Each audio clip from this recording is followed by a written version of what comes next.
Welcome to Influential Entrepreneurs, bringing you interviews with elite business leaders and experts, sharing tips and strategies for elevating your business to the next level. Here's your host, Mike Saunders.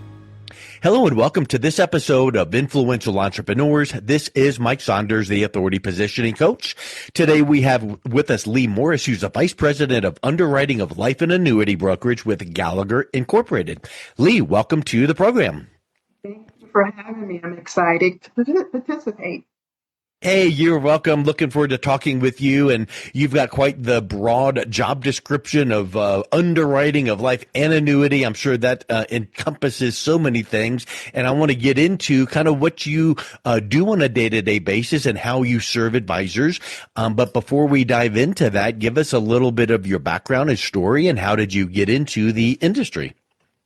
That is such an interesting question because nobody really desire to be in underwriting when they go to college. Yeah. It's not one of those positions where I want to be an underwriter when I grow up.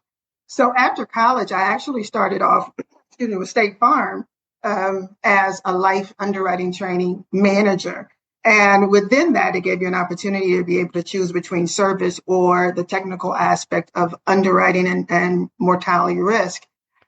Through that 34 years, I spent 17 years of that at the carrier where I was a chief with a $20 million signing authority. And I moved over into the sales side kind of as an advantage simply because we now, being in the sales side, you understand what happens at the carrier and you're able to kind of pull that curtain back and explain to them, this is the process, this is a best practice, that type of thing. But I've been in underwriting for 34 years. I have my own trademarked underwriting training program, certified in EKG interpretation, the whole nine. So now that's interesting, and I want to dive in on a couple of those points. Number one is I love when I hear that someone is used to be in sales and now is in underwriting, or used to be in underwriting but now is in sales, because it gives you full perspective. And I think that I want to say, if my history is right, back after World War II, some of the Japanese kind of started this whole concept where they would have someone come out of college, start working at a factory, let's say, and they would work 2 years in on the factory floor, 2 years in HR, 2 years in sales, 2 years in, so that they would never overpromise. And if you are sitting there in sales and talking about something that underwriting is not going to approve, then that client is not going to be very happy, are they? Absolutely. They're not going to be happy. But one of our goals here on this side in sales and underwriting is to certainly be able to make the process easier, to kind of circumvent those challenges, because underwriting is the only subjective part in the entire life insurance placement process. It is the only area that you can have a person who has the funding, they have the desire, they have everything else in place with the product and pricing per se to start off with, but it gets to underwriting because of that subjectivity and the bottom falls out. So being able to explain what happens at the carrier and kind of make those adjustments where necessary and properly position a case is certainly an advantage, because carriers have their own marketing ploys and secrets anyway. So I just go out and I just tell all the stories that are behind the curtain, and it helps our clients place more business. Well, and the thing too, I would suspect, is this: you are on the side of your client and the advisor to make the deal work, and you've seen a thing or two. And unless it is just a flat out can't do it for a valid reason, you want to make it happen. So let's talk a little bit about the differences between some of these guidelines. And I know there's some technical jargon that you can throw in, like clinical this and mortality that, but it basically is like, I've got this client that needs this. Does it fit? Can we do it? So talk a little bit about where you start the process of looking to see if we can approve this case. Absolutely. Two of the most popular questions or inquiries I receive are, one, what carrier is best at what medical condition? And two, what happened to my policy or what happened to my consideration because my doctor says I'm fine? In Oh order yeah. to be able to properly assess a case, we have to look at the clinical side. But pretty much all carriers utilize a few manuals, basic.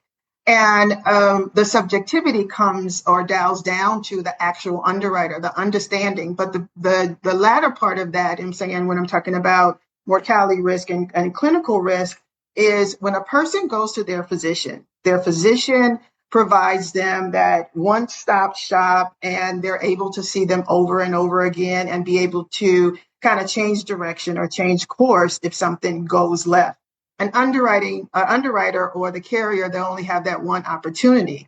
However, the clinical side of it also looks at it on an individual basis, where the mortality side at the carrier, they essentially just take that medical information from the clinical assessment and assign it to a group. So they assign it to other Hmm. applicants that have like history, and then against their mortality experience. And that's how they come up with the assessment. So the challenge becomes, as a consumer, hey, my doctor or my physician said that I had this cardiac event 3 years ago, but he says that I'm fine. How is it that my insurance company is not approving me at a best class or at a normal Yeah. life expectancy? So we try our best to make sure that we explain that nuance first, that the carrier is not saying that your physician is wrong or not saying that something else is happening, because it's alarming. I get it. I'm a consumer too. It would be alarming to me if I had actually overcome an event and then all of a sudden my insurance company says I'm not eligible or that I'm at higher risk. But the difference is they're just taking that data and then applying it to their mortality risk as it's grouped with like applicants. Now, the additional question, most popular question that with mortality and clinical, is which carrier does what the best? And my Yeah. response is usually a little bit jarring for people, because carriers always present these niches and what they have an advantage for. My response for that inquiry is all of them and none of them. Why? That's a good marketing response. Let's just test it. Yes, all of them and none of them. Why? Because most of the carriers use the same manuals. Yeah. So that's the guideline of where the base of the risk is. But each person, each underwriter views conditions, they will view a condition very differently. The subjectivity in terms of the underwriter's understanding of the risk or even their personal experience in this particular risk, that could deviate from what the guidelines are. Not to mention, carriers like to do the marketing, as I said, of niches and what they have an advantage Yeah. for, but they do that based upon the assumption that you don't have access or understanding of the reinsurance manuals. So that's not a surprise that they're saying, hey, this looks this way because you can't see the difference. Well, we can see the difference. So if a carrier, there are carriers that are out there that will say, we are great at this risk. We can go best class for this risk. Well, unfortunately, or fortunately across the board, depending upon what that risk Other is, factors. yeah, other factors, I, but I would think in that there would be like, a box that is like, okay, well, this risk, it fits. But now when we consider this, and this, we got to dive in a little bit deeper and peel the layers of that onion back a yes, little bit more. peel the layers. Not to mention the carriers, if the biggest manual, there's one centralized manual that most carriers use, and carriers will market to what that manual refers to for a particular risk, knowing Yeah. that the field doesn't have access to that manual technically. But if they're marketing it one way, they don't really reveal that every carrier that uses this manual has that same opportunity. So Mm. that is a marketing thing. And we try to explain that, we want to stay away so much from which carrier is best and employ our technical expertise in assessing a case and understanding underwriters. As I said before, underwriters may experience something different with a particular condition, or they may have a deeper understanding of a particular condition and deviate from that guideline. When I was at the carrier, I used to tell the story all the time that as a young child, my son and my ex-husband were severe asthmatics. So Mhm. regardless of what the manual or the guidelines indicated that this risk should be assigned to, I had a personal experience with this condition and I just didn't view it the same way. If the manual Yeah. said after two hospitalizations or two ER visits, this should be assessed at 100% more risk because of my personal experience with this condition, I'm going to think my son is great. So why would I want Yeah. to increase their risk? It's that correlation. So it is so much subjectivity with underwriting across the board that we try to make sure that our value add is being able to provide those behind the scenes nuances at the carrier, being able to utilize our technical expertise in deeply understanding medical information, medical processes and procedures and definitions, all of that, because we're really very well versed in the technical aspect of underwriting. And it gives the client and the agent an advantage, and we're Yep. able to manage those expectations a little bit more properly. It sounds to me like, first of all, like when you hear about the IRS tax code, I think it's like 50,000 pages, right? And like, how in the world could any business owner understand all of that? But someone out there that knows it can go, here's how to navigate through here. And same with what you're saying. Yeah, these guidelines are similar, boilerplate many times, but based on an underwriter's experience, maybe personally or even with a specific case, that can sometimes be like, oh, I can see a way through here because. Yes, absolutely. And I also tell our field and our agents and our clients that that is the subjectivity of life insurance underwriting. And they try to lean into, well, this carrier assessed it at this risk, well, the other carrier assessed it differently. It's no different than putting up a color. It's the underwriting is an art based upon a science. If you put up a color, then you know that color is the scientific representation. However, the art is what you call it. And I've Mm, provided like the color yellow, and I ask each person, what do you want to call this? Well, I'm going to call it maize, where another person may call it gold. That's the yep. subjectivity. In Yeah. 34 years, I've never had two cases alike, even if they're the Wow. same distinct, okay, diabetes, this person has single vessel coronary artery disease. I've never seen two cases alike. So it's a Wow. different day, a different case, a different approach. And we're able to tailor what our experiences are and pull from all of those different perspectives that we have, and hopefully pull that client out of that mortality risk pool that they were initially assigned to and provide a better assessment. I mean, it sounds to me like you're actually wanting to make the deal work versus just deny. Oh, Next case, I've got a file of 10,000 cases, so let's just it doesn't fit in the cookie cutter. But it sounds to me like you're trying to make it work, looking for ways to make it work, and that changes the perspective too. And I think that is a refreshing approach that yeah. your advisors that Gallagher is like really enjoying that, because I'm certain that there's horror stories of other underwriters out there that they're like, I can never get these things through because it gets killed in underwriting. Yes, and you have to remember too, when I'm talking about all these different aspects of underwriting and what goes into making the assessment, the understanding of the condition, the personal relationship, underwriters are still human. They Yeah. have emotions every day. You may have an underwriter that will go in one morning and they're not having such a good day and they're more conservative. You cannot Hmm. put that in a box. Yeah. So we like to provide our agents and firms and representatives with the realistic version of how underwriting operates. There, that way they can place more business and manage those expectations and be honest with their client. And that's what Yeah. we're here. So realistic expectations gives me the connotation that there might be some misconceptions about life underwriting. So how does that compare to how it's being marketed in the field?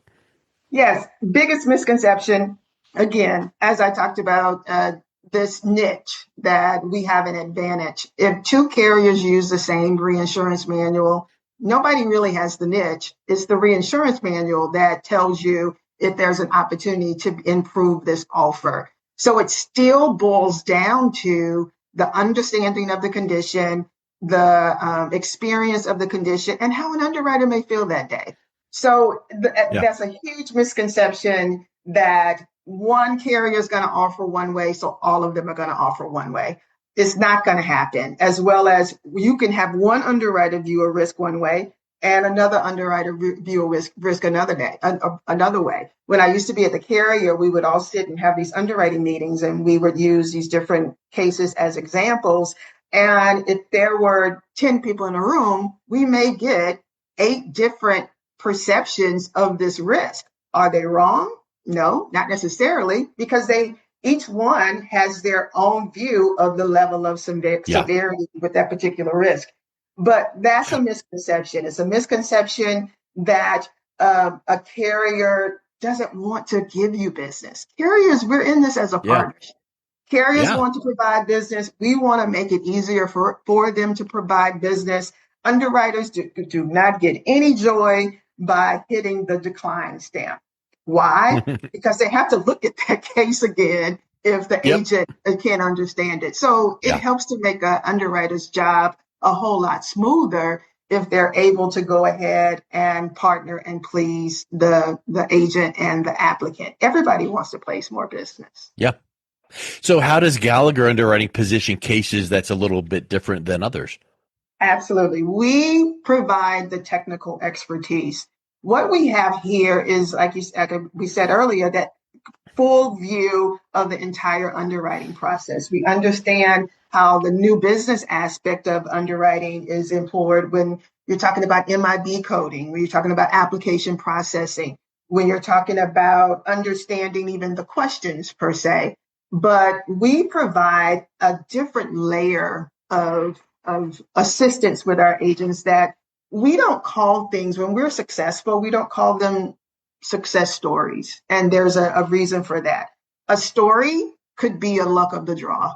A story could be a one-time one-off. What we want to provide is a successful solution. A solution is something that can be aligned with more than one occurrence. We want to be able to support the agency, support the applicant with a different perspective of the process. We want to be able to manage their expectations up front. We literally want to be able to give you a solution that you can utilize throughout your business of life insurance placement, and not just a one-off, hey, we won this case.